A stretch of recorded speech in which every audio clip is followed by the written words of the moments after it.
On today's episode of the DuckZone503 Podcast, we're going to be catching up on all things Oregon football. Is former Oklahoma star quarterback Dillon Gabriel on the way to Oregon? Also, the All Pac-12 teams were released, and LaMichael James is officially sketched in and inducted to the Hall of Fame of college football. I'm your host, Dominiqk Peterson. This is the DuckZone503 Podcast, where we talk all things Oregon football. Let's get into it, people. Welcome to the DuckZone503 Podcast, talking all things Oregon football, with your host, Dominiqk Peterson. Let's go.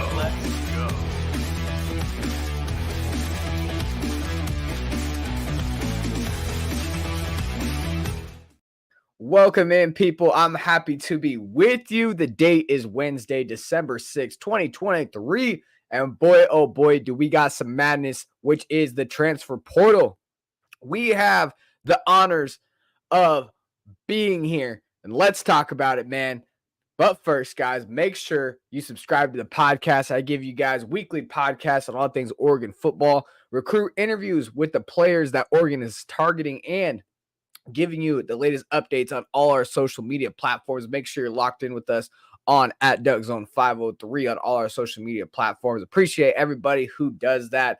Rate the podcast on Spotify, listed on Spotify for us. We talk all things Big Ten ball as well as we enter as one of the newcomers to that great conference.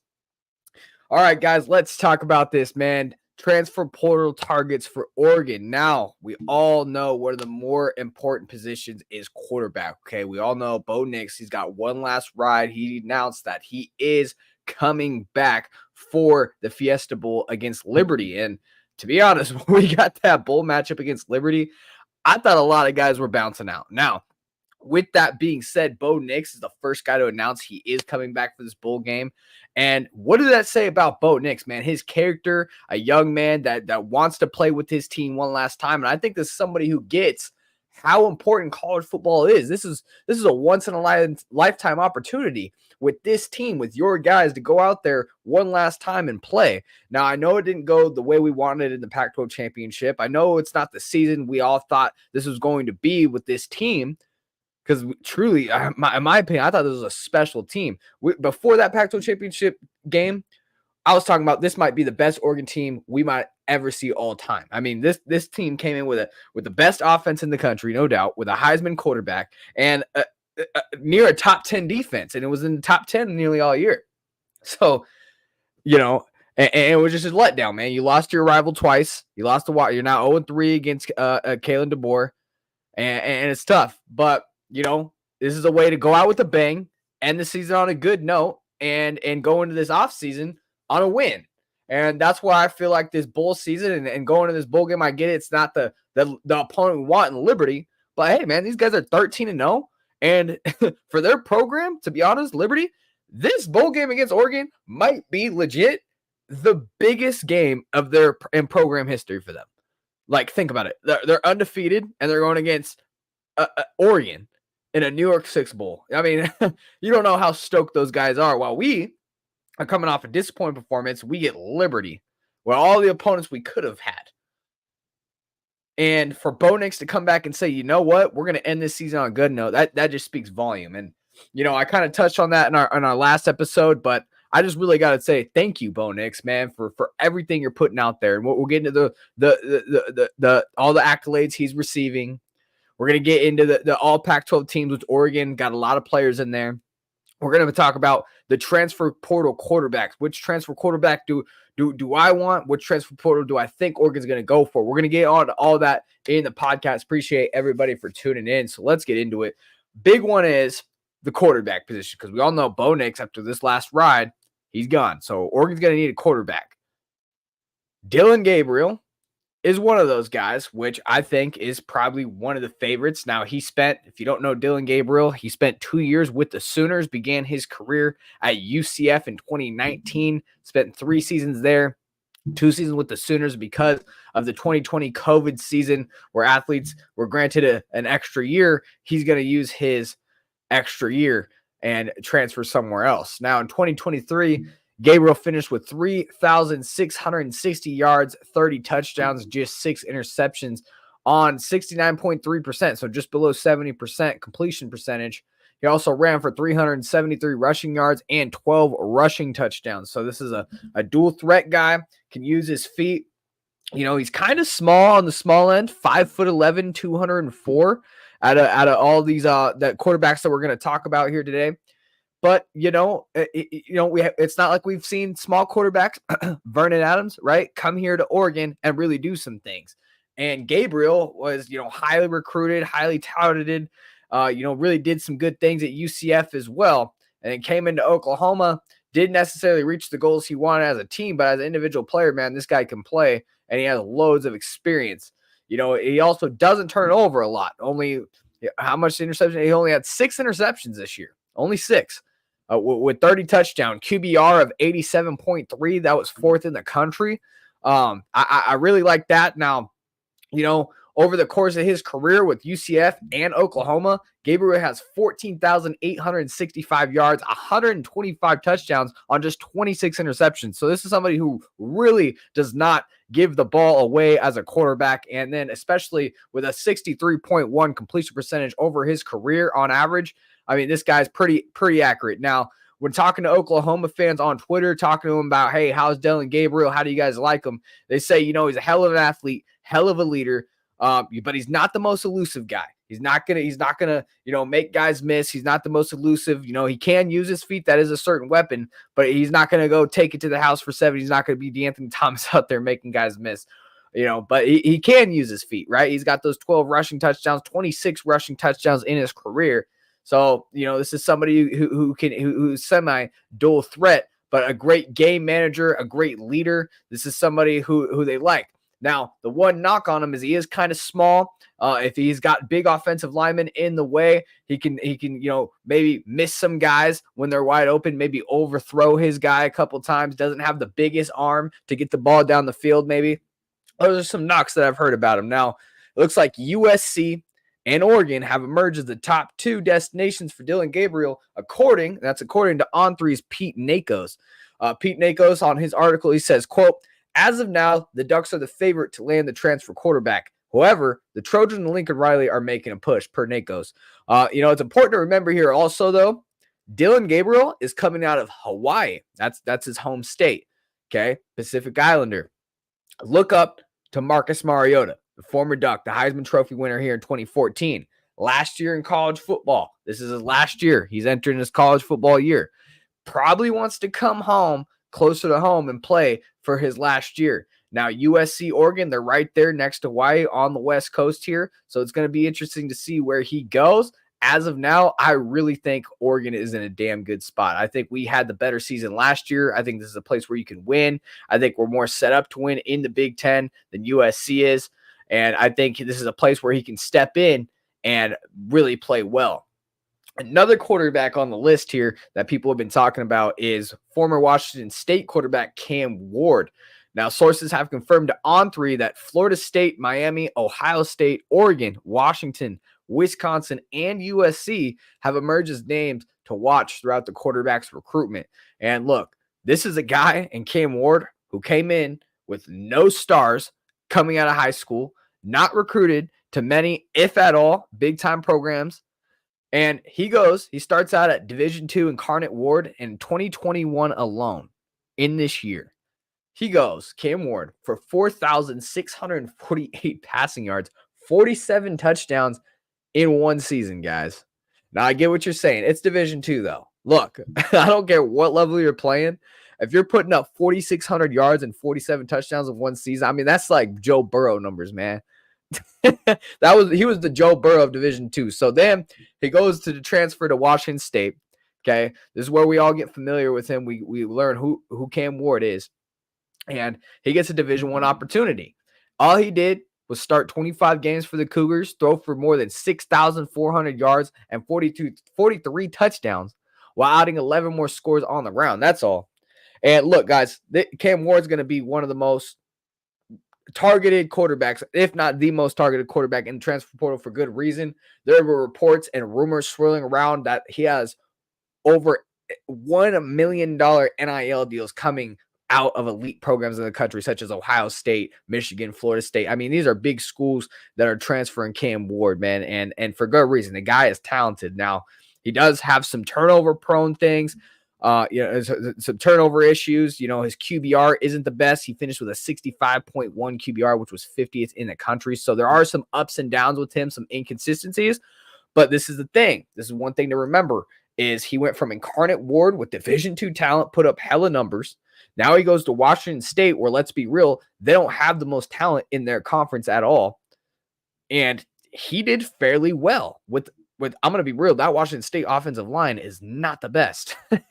And he was running for his life and making plays and doing his thing. Now, again, there is inconsistencies within his game, whereas Dillon Gabriel, you get that consistent play. You know, each in and every out. He has veteran experience. He's done this. Now, Cam Ward, this is the thing. He has veteran experience now, too. This is his, third, fourth season? Yeah, Cam Ward's been playing since 2020, so this will be his fifth season in college football here. And this last year was his least amount of interceptions since the 2020 year, but, you know, there's less games in 2020. He went from 10 interceptions to 9 interceptions to 7 interceptions. Completion percentage, 65%, 64%, 66%. So he's just as accurate as Dillon Gabriel. Gabriel's probably a little more accurate by a hair. Dillon Gabriel put up 5 more touchdowns through the air. Cam Ward, like we think of Cam Ward as this interception machine, this turnover person. He only had one less interception than Dillon Gabriel did. And this is the thing for me, man. This is why personally I would put Cam Ward over Dillon Gabriel. Now, I think who's Oregon going to get? I think they're going to get Dillon Gabriel. I think they're in great position for him. I think Dillon Gabriel wants to come to Oregon, whereas Cam Ward, I think he might be looking for the biggest NIL deal. But nonetheless, if it were up to me, I would love Cam Ward to come to Oregon. And not that I don't like Dillon Gabriel, not that I love Cam Ward. It's not like that. But I just think that Cam Ward went from Incarnate Ward to Washington State, the talent level around him, right? Think about the talent level around him on those teams and the numbers he put up. Over 4,500 yards in one season at Incarnate Ward, and 2 seasons at Washington State, over 4,600 yards. And these are with Washington State O-lines, Washington State wide receivers, and no disrespect to them, but you bring him to a place like Oregon, where he can shine with talent around him, I guarantee his numbers will go even crazier than what they are now. What I'm trying to say is I think with Dillon Gabriel at Oklahoma has loads of talent, probably just as much talent as Oregon has. So I think we've seen what we've seen with Dillon Gabriel. I think if Dillon Gabriel comes here, he'll probably put just the same numbers, if not a little better, as he did at Oklahoma. Because it's really comparable teams, Oklahoma and Oregon. These are 2 comparable teams. Whereas Washington State and Oregon, 2 different teams, man. And we see it on the field, right? Now you bring Cam Ward. I think there's a lot more potential for Cam Ward to shine here at Oregon or any big-time school he goes to. And a lot more potential. There's a lot more upside with Cam Ward going to a big-time school rather than bringing in Dillon Gabriel. Now, not to say I don't want Dillon Gabriel here. I would take him in a heartbeat as well. And I think that's where Oregon's going. I think that's where Oregon's leaning. But I really like Cam Ward. Here's another thing. Dillon Gabriel's 5'11", 204. Cam Ward 6'2", 223. That is a significant difference in size. And both quarterbacks can use their legs, but I like Cam Ward's legs a lot better, man. I think this guy can make some crazy plays, and you bring him to a place like Oregon with all the talent level that Oregon's going to bring in around him. I mean, there's a lot of upside bringing Cam Ward in. And not to say I don't like Dillon Gabriel. I think Dillon Gabriel is a great manager, a great leader, but I really like Cam Ward in my personal opinion. Now we heard some things about Dante Moore. Okay, we all know who Dante Moore is. At one point, an Oregon commit at one time. He later flipped his commitment to Chip Kelly and UCLA after Bo Nix decided to come back and play for the Ducks another year. Moore was rated a 5-star quarterback by 247 Sports independent composite rating system that listed him as the number 3 quarterback in the nation in last year's 2023 class. And Dante Moore got off to a hot start. He was looking like the number 3 quarterback in the nation. He went for 32 for 51, 615 yards, 7 touchdowns, and just 1 interception in his first 3 games. However, when he got into conference play, I think overall, not only his play, but his confidence went downhill, man. He went for 114 for 213 passes. That's 53% for you math whizzes out there. And for just 1,600 yards, 11 touchdowns, and 9 interceptions. 11 touchdowns, 9 interceptions. That is not a good touchdown to turnover ratio. And look, I'm going to be honest, guys. I think him coming to Oregon would have been the best thing for him. Having Bo Nix, this Heisman contender, this leader, and sitting 1 year behind him, he could have easily stepped in, maybe this QB1 role and battle Ty Thompson for that spot next year. I know we're going to hold those Ty Thompson thoughts. I'll tell you what my take is on Ty. But Dante Moore has been thrown into the hat on some reports when he first entered the transfer portal. As of this recording, there's reports out there from On3 and 247 Sports about him being linked to Michigan. We all know J.J. McCarthy is going to be gone. Michigan, that's where he's from. That's where he played high school ball in Detroit. I don't know this for sure, but I've heard that certain family members of his are sick, and he wants to be there for his family. And nothing wrong with that. Things didn't go that well with Chip Kelly. He feels like he wants to go to a place where he can be really developed into a better quarterback. We've seen what Michigan did with J.J. McCarthy. I think Dante Moore going back home, going to Michigan, where Oregon's going to play Michigan in the Big Ten now. Remember that? That would be cool. That would be awesome.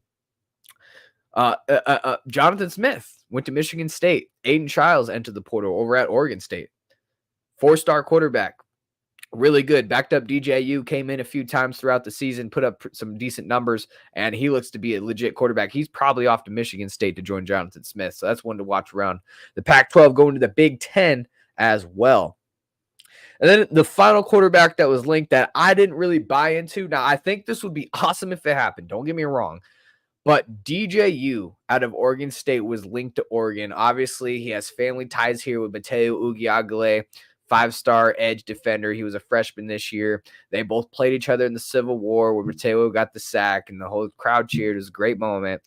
And, with Jonathan Smith leaving Oregon State, with Oregon State not being in a conference, it was just assumed that with DJU going into the transfer portal, maybe he'll be going to Oregon. Well, this is the thing, is with all if he was the best option, I'm sure Oregon would go for him. But there's just other quarterbacks out there like Cam Ward, Dillon Gabriel. I mean, these are big-time quarterbacks. Not to say DJU isn't, but you can obviously see there's just a whole different level of play.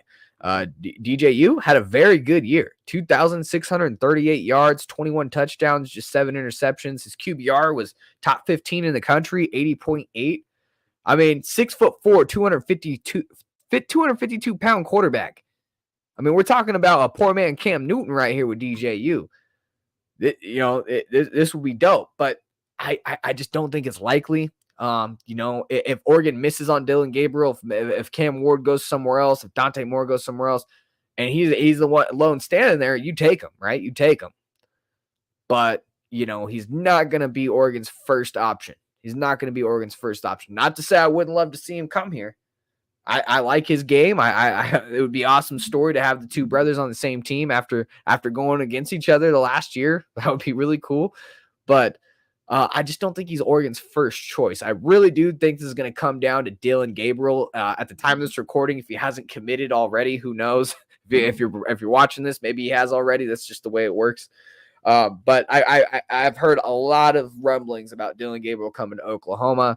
I've caught things where he's following Oregon players on Instagram. You see him following like Bucky Irving, Ted Johnson, a whole bunch of different Oregon players already. So there's rumors swirling Dillon Gabriel to Oregon. I think that's where Oregon's going to go. He's from Hawaii. He's got a lot of, Marcus Mariota. He really liked Marcus Mariota growing up. He's from Hawaii. He's from the West Coast. And I think this is where he wants to play. Now, USC could creep in here, and hopefully they don't. But there is reports of USC trying to get him as well. Cam Ward is someone that I would love for Oregon to get. I just touched on this. Look, Dillon Gabriel's 5'11", 204. Cam Ward, 6'2", 223. Both put up really similar numbers. Dillon Gabriel's probably a little more consistent with the ball. I like Cam Ward's legs a lot better. I like his upside if he was around an elite team. Cam Ward went from Incarnate Ward up to Washington State. Dillon Gabriel, UCF to Oklahoma. And, I think the talent of Oklahoma, the team that he was around with Oklahoma, the talent level they have is comparable to Oregon's. And I think Dillon Gabriel would shine here. I think he'd do very well. And not to say I don't want Dillon Gabriel, but I just want Cam Ward a little bit more. I think the upside for him, if you put him on an elite team, look, this is someone who put up 4,600 yards and 47 touchdowns at Incarnate Ward. Give him the talent level. This was the Joe Burrow of Division II.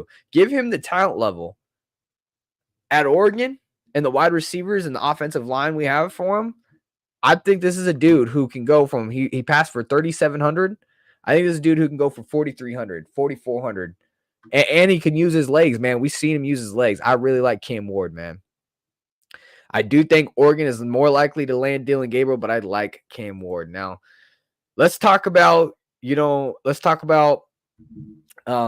Ty Thompson. Okay, everybody's asking, well, Dom, why are we even going after transfer portal when Ty Thompson's been here for 3 years, man? 3 years. He's been backing up Anthony Brown, now Bo Nix, and you're telling me he might back up another transfer quarterback? No. Look, this is what you do if you're a coach, man. What are you supposed to do? You're supposed to bring in as much talent as possible. As much talent as possible. That's your job. And quarterback's the number one position, man. And look, not to say what I don't like Ty, but when we've seen him come in, does it really come off to you like he's a starting quarterback? With him being passed on Mario Cristobal and Anthony Brown, with him being passed on Dan Lanning and getting Bo Nix in here and him being the obvious QB1 2 years in a row.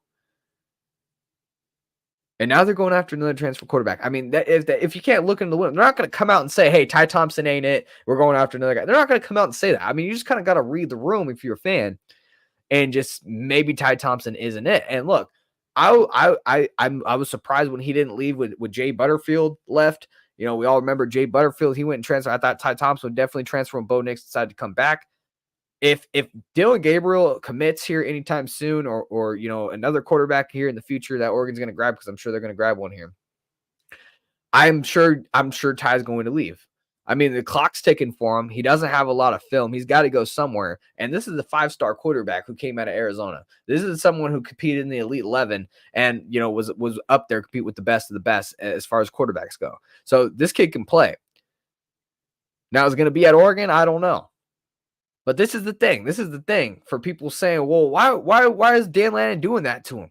Man, this is football, man. This is where you compete. This is where the best of the best got to shine.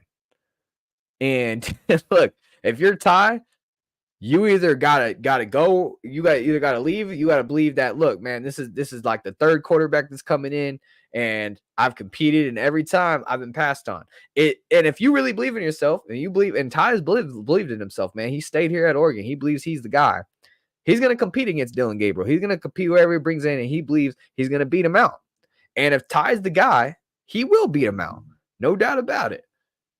So that's my thing on Ty Thompson is like, man, bring in the transfer quarterback. Bring 2 transfer quarterbacks in.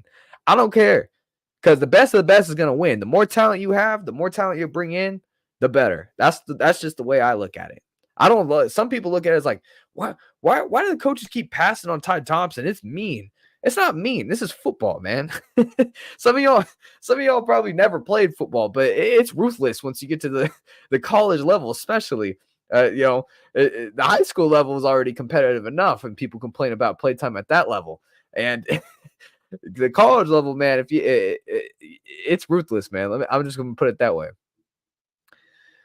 All right, what's up, Samuel Thomas? Dom, what's the top 3 position groups beside quarterback that we need to address? Well, I would definitely say safety is one, and I would definitely say interior defensive lineman, because a lot of veterans are leaving. Steve Stevens leaving. I think Tyson Johnson might be coming back, and that's about it at the safety position. And I say interior defensive lineman is one.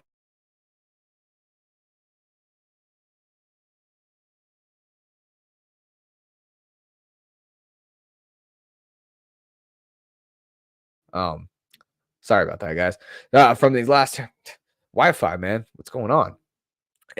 From these last 2 classes, but I definitely think interior defensive lineman, safety, and quarterback, top 3 for sure. and not in no specific order. I like Gabriel and Moore. Man, I like Cam Ward a lot. I like Cam Ward at number 1 if it was up to me, but I think he's the most sought after transfer quarterback, to be honest with you. So I think Oregon's probably a little out of it for Cam Ward. I think Dillon Gabriel's the favorite.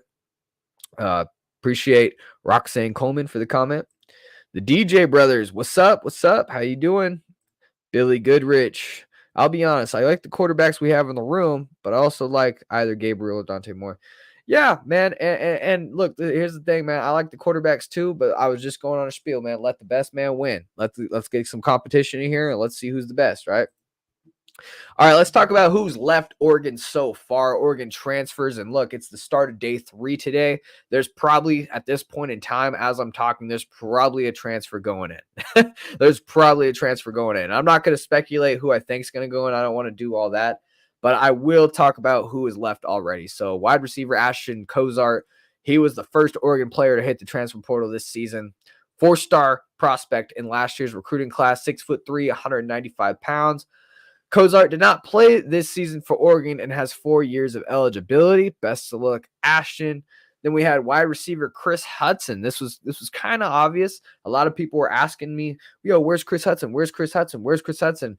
Endlessly in my DM, and I had a copy and paste button, legit. You know, those messages where you can kind of just press, automatic message because you say it all the time. I created one for you guys because everybody was asking me, where's Chris Hudson? And I kept saying, we have a lot of depth this season. There's a lot of receivers that we bring in through the transfer portal. He's buried under the depth chart. I don't think we're going to see him a lot this year. Click. And they're like, is it an injury? No. He just got beat out. We were better at the wide receiver position than we were last year and the last few years overall. We've seen that with Troy Franklin, Tez Johnson, Gary Bryant Jr., Trayshawn Holt. I mean, these are guys that just beat him out. He only had 1 catch for 8 yards this year. And look, this is a player who can play. And best of luck to him. Once a Duck, always a Duck. I want to see him succeed. He had 44 catches for 472 yards and 12 kickoff, return yards, and 10 punts for 42 yards in 2022. A big drop off this year. He got buried in the depth chart, but best of luck to Chris Hudson, man. I think he can.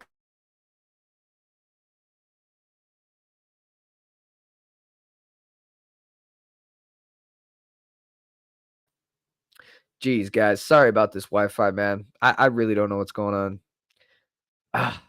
Got to get on the phone with Xfinity, I guess.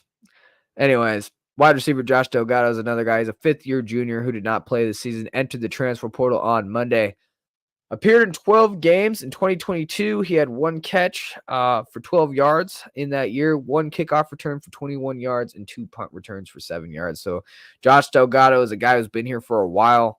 Just never really seen the field. So, I just don't think he's going to fit in the Dan Lanning system. So he's off. Safety Brian Addison. This is a semi-loss here. He only played in 4 games where he started all 4 games. 11 tackles and an interception.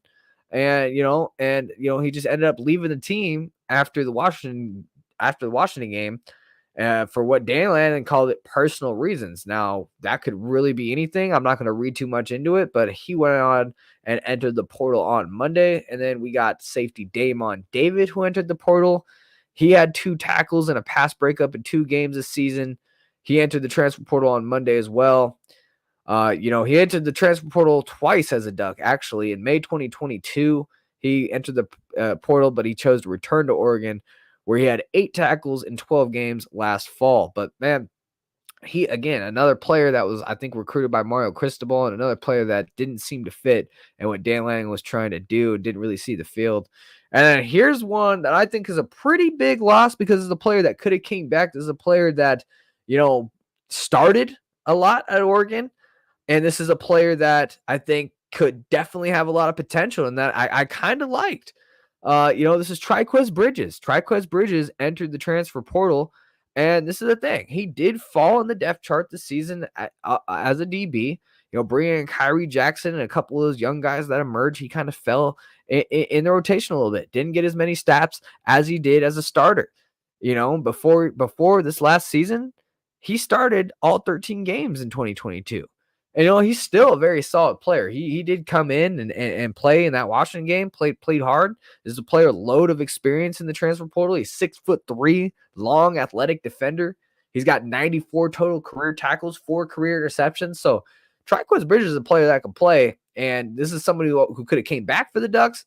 But again, this is a player that I think through the transfer portal, through development, through the secondary, I think this is a player that is that we can easily replace. And not to put it like that, but I think, this is a guy that's not a huge loss for Oregon, but out of all the players that have left so far, I think Trikweze Bridges is probably your biggest loss. I'm sure there's going to be more. If you're still asking me, why are all these players transferring? Do they hate Dan Lanning? Is Dan Lanning ruining the program? Are they transferring because we lost? No. Stop freaking out. Absolutely not. Look at the players that are leaving. I'm just being real. And this is no disrespect to them, but a lot of these players that are leaving are just players that did not really perform, did not see the field, and all due respect, go find a place where you can play and put some film on and do your thing. I mean, look at Trey Benson at Florida State. This is one of the best running backs in college football. He just didn't get an opportunity over here at Oregon because, look, our running back room was loaded. Now, Mario should have used him. That's not an excuse. He should have been on the field, but that just proves, man, you can go somewhere and shine. And these are players that, either fell in the depth chart, don't like their role, and they just feel like they can go somewhere and do their thing. It's all due respect, man. They do their thing as Ducks, and that's their thing. Now, as far as commits go for Oregon, they do not have any through the transfer portal yet. If we get any, I'll be here. Make sure to follow us on our social platforms to lock in, because that's where you'll see if we do it again commits. First thing, social media, because I can't always hop on the podcast. So make sure you're locked in there on all our social medias. Make sure you're subscribed to the podcast. Rate it on Spotify if you're listening. Like and subscribe. Appreciate everybody who does. Let's get into this. The All Pac-12 teams were announced.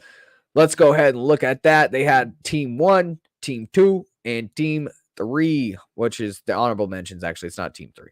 But look, Oregon led the way here. They got 6 all-conference first-team guys. They had Jackson Powers Johnson, who all year long on PFF, ProFootballFocus.com, for people who don't know, led the way in the Pac-12 pretty much all year for centers and offensive linemen. Man, this guy is a stud at that center position. I think he might be off to the NFL after this year.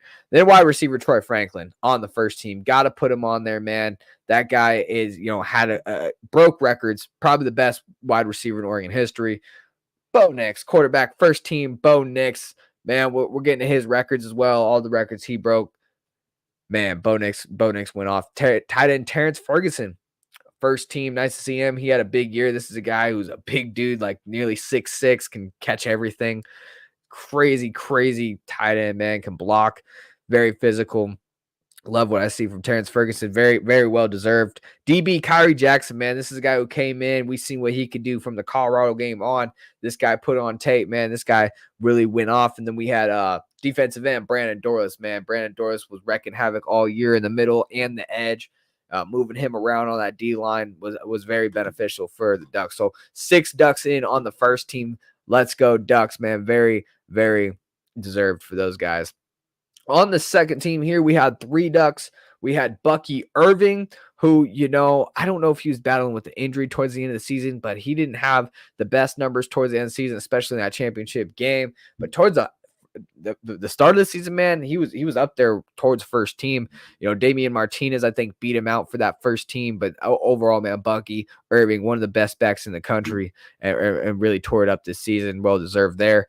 Jeffrey Bassa, very, very, very upgraded linebacker at Jeffrey Bassa at that position, man. I think, in his first year, last year at that position, he was kind of light. He was around 195, 200. This year, he came in at 220. Another year under the scheme of Dan Lanning, another year developing at the linebacker position. He definitely played a lot better. Now, this is the thing. I think he can play even better. I think he can get even heavier in the 230, 235, where we go into the Big Ten and really showcase his skills in year 3 of the Dan Lanning system, in year 3 of developing as a linebacker. So, Jeffrey Bassa, this is going to be interesting to watch if he comes back. I think he should, but he's a second team guy. And then another second team guy, we had defensive back Evan Williams, really a safety, but Evan Williams, man, really came into Oregon. Brother of Bennett Williams really did his thing. There were times where he got beat a couple times, but overall, man, really reliable.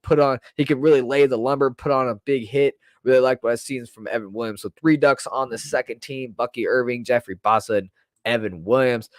Then we got, look at this, 7 guys on the honorable mention, man. The Ducks tearing it up this year on the All Pac-12 teams.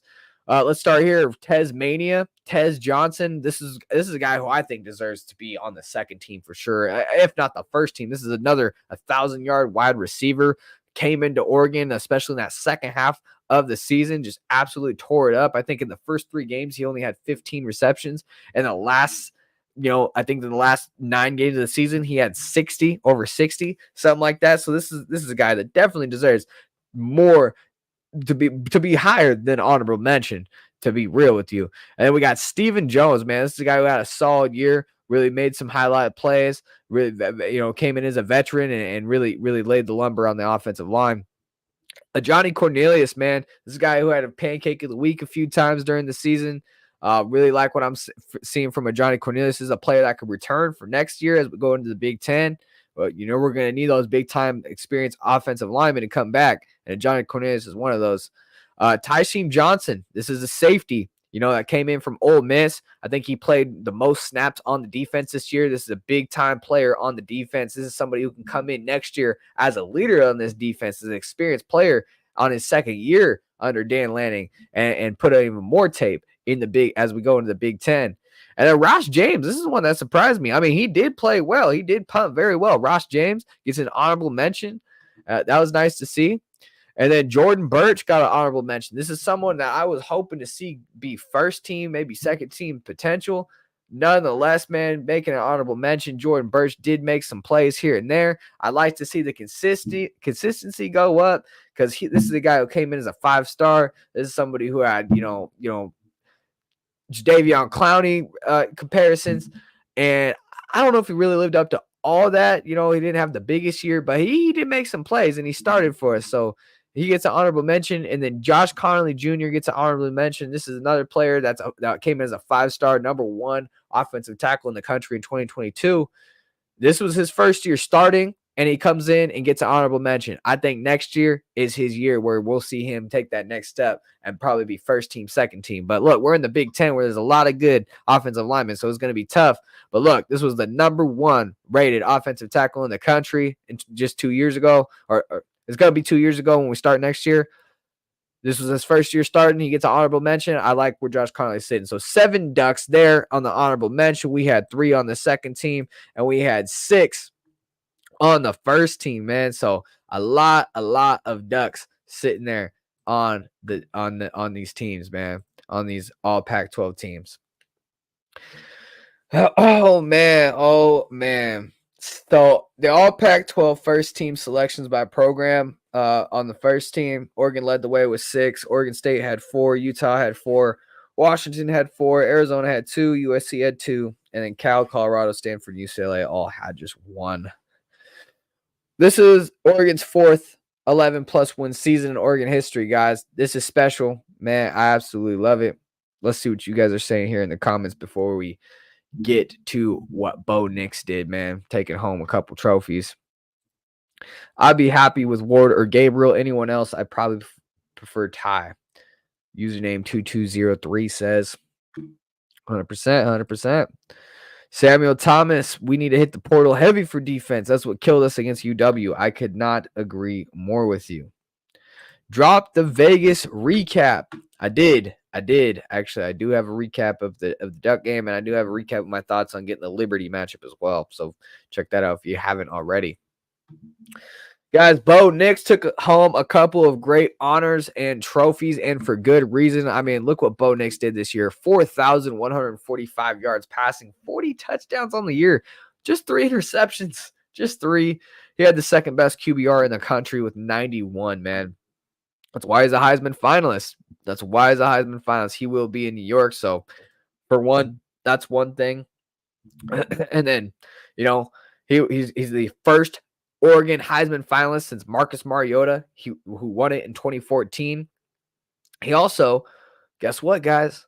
He earned the 2023 Pac-12 Player of the Year. And look, I know some of you Washington fans were upset that Michael Penix didn't get it. I'm going to address this right now. Just look at the numbers, okay? I get it. Michael Penix got the head-to-head, but this is not a team award. And some of you Husky fans on Twitter don't get the difference between team awards and individual awards. Now, I get it's that UW education. No, I'm playing. I'm just poking the bear. But this is why Bo Nix really deserved the Pac-12 Player of the Year, man. Because if you look at the numbers, there was times where Michael Penix started the season really hot, but towards his final 6 games of the year and month to month, his numbers dwindled. While Bo Nix, his numbers went up from month to month towards the end of the year. So Bo Nix wins the Pac-12 Player of the Year there. And then that wasn't it. Bo Nix is also your 2023 William V. Campbell Trophy winner. This is awarded to the college player with the best combination of academics, community service, and on-the-field performance. 4 years ago, Justin Herbert won the same award. Nix gave an acceptance speech after receiving the award, and I'll share some parts. Nix said, quote, "I have always loved football, and playing it has brought opportunities in the community and the classroom. I appreciate this honor. This honor recognizes the full range of work that we do outside of football, and this wouldn't be possible without all the support I received. Thanks for Rob Mosley and GoDucks.com for that quote.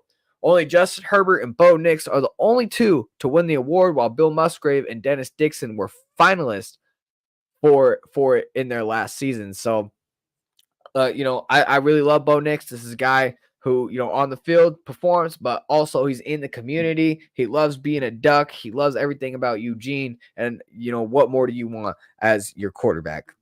What more do you want than to win money and watch sports? And the way to do that, guys, is by playing Mojo Fantasy. And you guys are probably like, what the hell is Mojo Fantasy?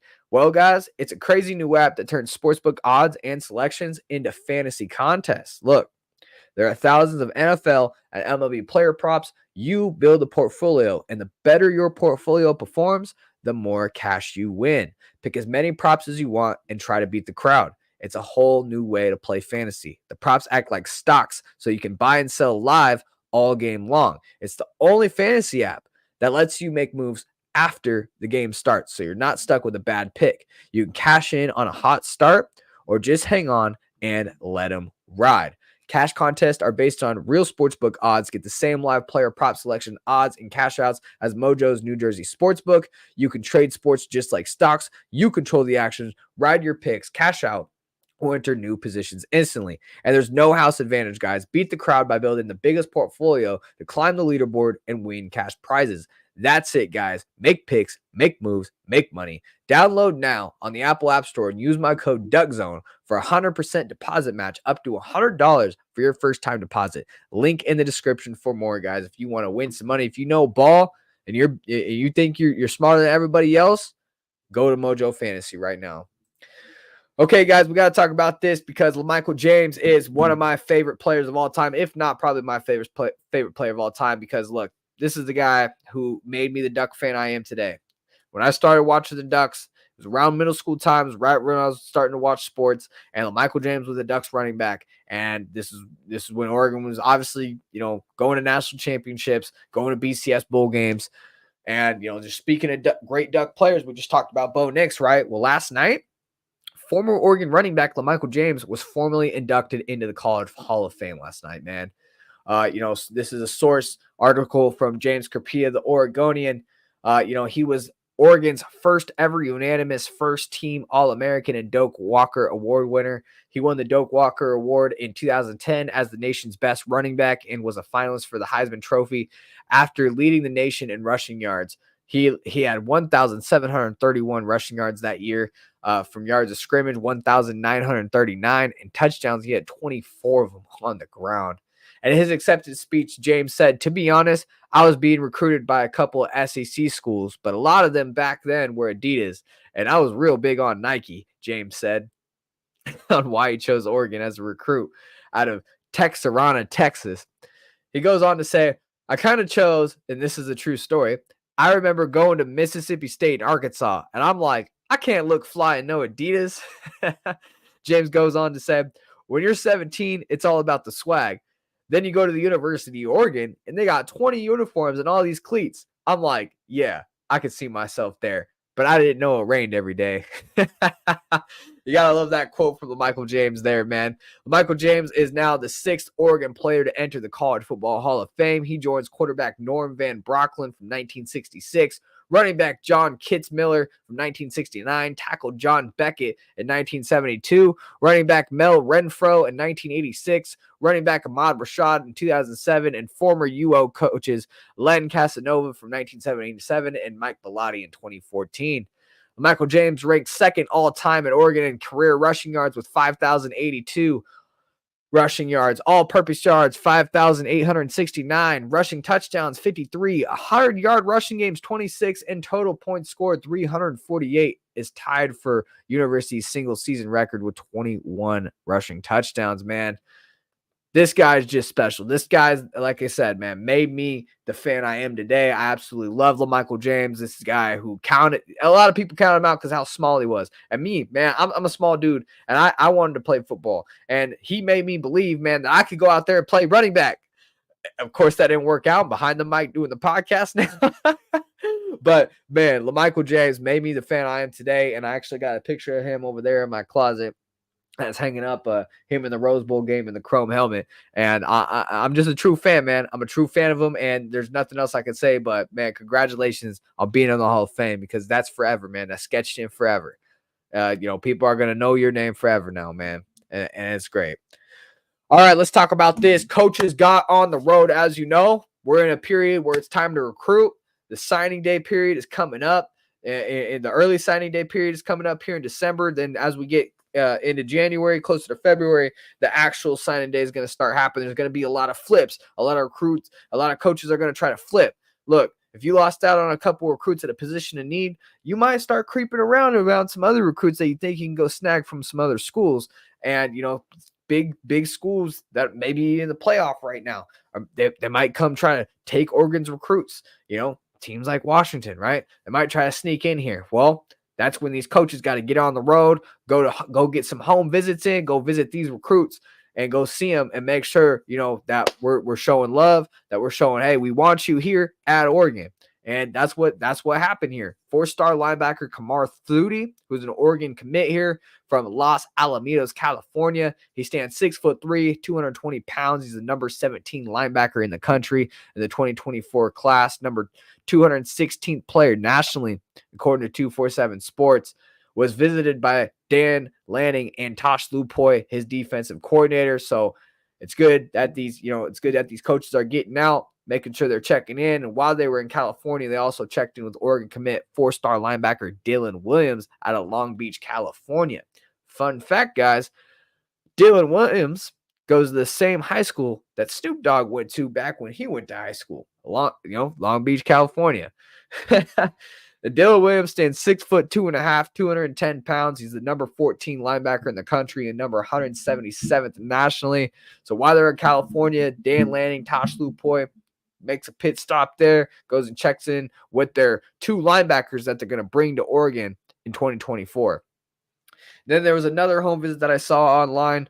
4-star safety Aaron Flowers, who stands 6 foot, 190 pounds. He's the number 9 safety. And this is a guy who's really gone up the ranks. He was borderline, coming down to a 3-star, as a low 4-star, high 3-star ranking through his senior season, man. This is a guy who just went up and up and up. He's a top 10 safety in the country. He's number 113 player nationally coming out of Texas.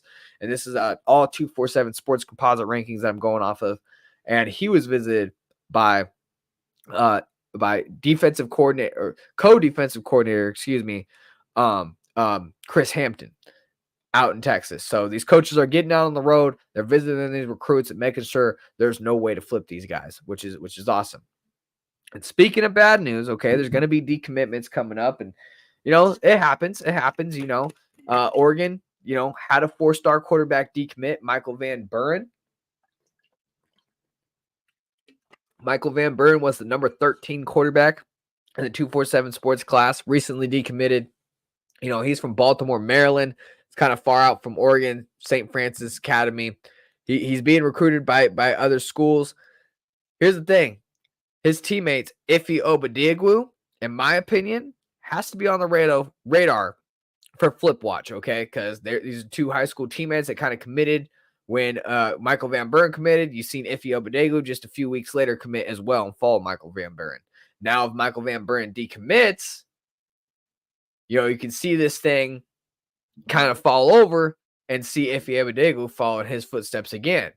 But here's the thing. Just like clockwork, my man Coach Meat, a.k.a. Demetrius Martin, was on it. When he saw, Michael Van Buren, word got out that he's decommitting, he immediately flew out and went to see for a home visit 4-star defensive back Ife Obadiagwu. And this is one of the best defensive backs in the class of 2024. I think he's our highest rated corner that we've got so far committed. So it's definitely a guy we want to keep around. We're losing some guys in the secondary in the safety position, especially. So this is somebody that you want to keep around. And Coach Meat was on it, speaking about home visits. Hopefully we can lock him up. This 2024 class currently sits at number 7 in the country. As we approach signing day, as we maybe can flip some guys, as we can bring in guys to the transfer portal, this is going to be good. And you're probably asking me, well, Dom, if Michael Van Buren decommitted, who's going to be our quarterback for 2024? Who do we got? Because we got to have at least one quarterback signed, right? And look, we got the transfer portal for one. We could bring in 2 guys from the transfer portal if we really want to. And then you guys can't forget, we got 3-star quarterback Luke Moga from Sunny Slope High School out there in Phoenix, Arizona. I know what you're saying. Well, 3-star? Well, look, he's not rated that high because, in some scouts' opinion, the only reason he's not is because he doesn't really play tough high school competition. So they call. I call total bullshit, guys. Go watch the tape. Go watch Luke Moga's tape. He reminds me of Marcus Mariota, no doubt. This guy can throw it. This guy can run it, and he's got wheels, man. He is fast. Go watch the tape. I get he's a 3-star, and that might not blow you away, but let me just tell you, Marcus Mariota was a 3-star. Justin Herbert was a 3-star. They were all 3-stars coming out of high school, and those are some of the best Oregon quarterbacks in Oregon history. So let's not get carried away with the stars. And look, stars aren't the say-all, be-all. I'm gonna just tell you that. Remember that they aren't the say-all, be-all. Not to say I'm not telling you recruiting isn't important, because that's literally how you build a national championship team. But stars ain't the say-all, be-all. And that some people want you to believe like it is, man. That's all I gotta say. So look, Oregon's out on the recruiting trail, getting things done. The All Pac-12 teams, Oregon dominated in. Bo Nix is your All Pac-12 player of the year. He's your William Campbell Trophy player winner. He's going to be a Heisman Trophy finalist out in New York here in a bit. I don't know if he's going to win the trophy. It looks like Jaden Daniels is going to win the thing after, we lost the Pac-12 championship. But, man, if somehow, some way, Bo Nix wins this thing, let's go. Bo Heisman. Let's get it. You know what I'm saying? Appreciate everybody. Moga is literally Marcus 2.0. I'm telling you, Luke Moga, man. And this is somebody who's excited to be a Duck. Look, Michael Van Buren committed. We didn't really see a lot of posts from him about being in Oregon. Now, he did visit a lot. I get it. But, toward the last few months, we didn't see a lot of posts about Oregon. Well, Luke Moga, again and again, consistently, I can't wait to be a Duck. Let's go, Duck family. Before games, he's posting about the Ducks. Let's go, Ducks. Luke Moga is excited to be a Duck, and I seen his tape the other night, guys. I highly recommend go watch his highlight tape, because that kid can ball. Now, he's a 3-star. He's not the highest rated kid in the book, but like I said, man, history proves it. History proves it. Yeah, Austin Novosad. Don't forget about Austin Novosad. Billy Goodrich, good point. Austin Novosad, man. This is another player that came out of Dripping Spring, Texas, has ties to Will Stein. This is somebody who, Will Stein went out and got. So you can't forget him either, man. There's a lot of quarterbacks that Oregon go for, plus the transfer portal. Dillon Gabriel, possibly Cam Ward. We don't know, but it sounds like Dillon Gabriel is really the favorite. So a lot of options at quarterback. I got questioned earlier in the podcast. Who do I think, what other position groups do I think that we need to go after? I say quarterback number 1. Okay, got to get that quarterback after Bo Nix. Okay, and may the best quarterback win, right? If you bring 2 in, whatever. Interior defensive linemen. A lot of interior defensive linemen are leaving. And then safety. I think safety is a big one. And hell, I'll even throw wide receiver in there. Troy Franklin's gone. A lot of people seem to think Tez Johnson's a lock to come back. Look, Bo Nix is gone after this year. Tez Johnson is his brother. Tez Johnson just had a 1,000-yard receiving season, one of the better receiving seasons in Oregon history, and that's just quiet because Troy Franklin had such a great season, a history-breaking season. But Tez Johnson had a really damn good season. He had a 1,000-yard receiving season at Troy. So I seem to think Tez Johnson might be gone too, man. Then you're left with Trayshawn Holden, Gary Bryant Jr., who didn't really become stars, but they did perform well, and they could possibly become that star role. But does that match the Troy Franklin and Tez Johnson combo we had this year? I don't know. So maybe you go out to the portal and get a wide receiver as well. A lot of things, man. I'm going to keep you guys locked in. So make sure you guys are subscribed to the podcast, guys. I'm giving you weekly podcasts on all things Oregon football, trying to get you guys recruit interviews with the players that Oregon's going to be targeting and give you guys the latest updates on all our social media platforms at DuckZone503. If you're not following us there already, go ahead and do so. I appreciate everybody for tuning in once again. I'm your host, Dominiqk Peterson. This is the DuckZone503 Podcast. We talk Oregon football. If you haven't already, hit that like, subscribe button down below. If you're listening on Spotify, rate the podcast 5 stars for us. As always, guys, go Ducks. I'll see you in the next one.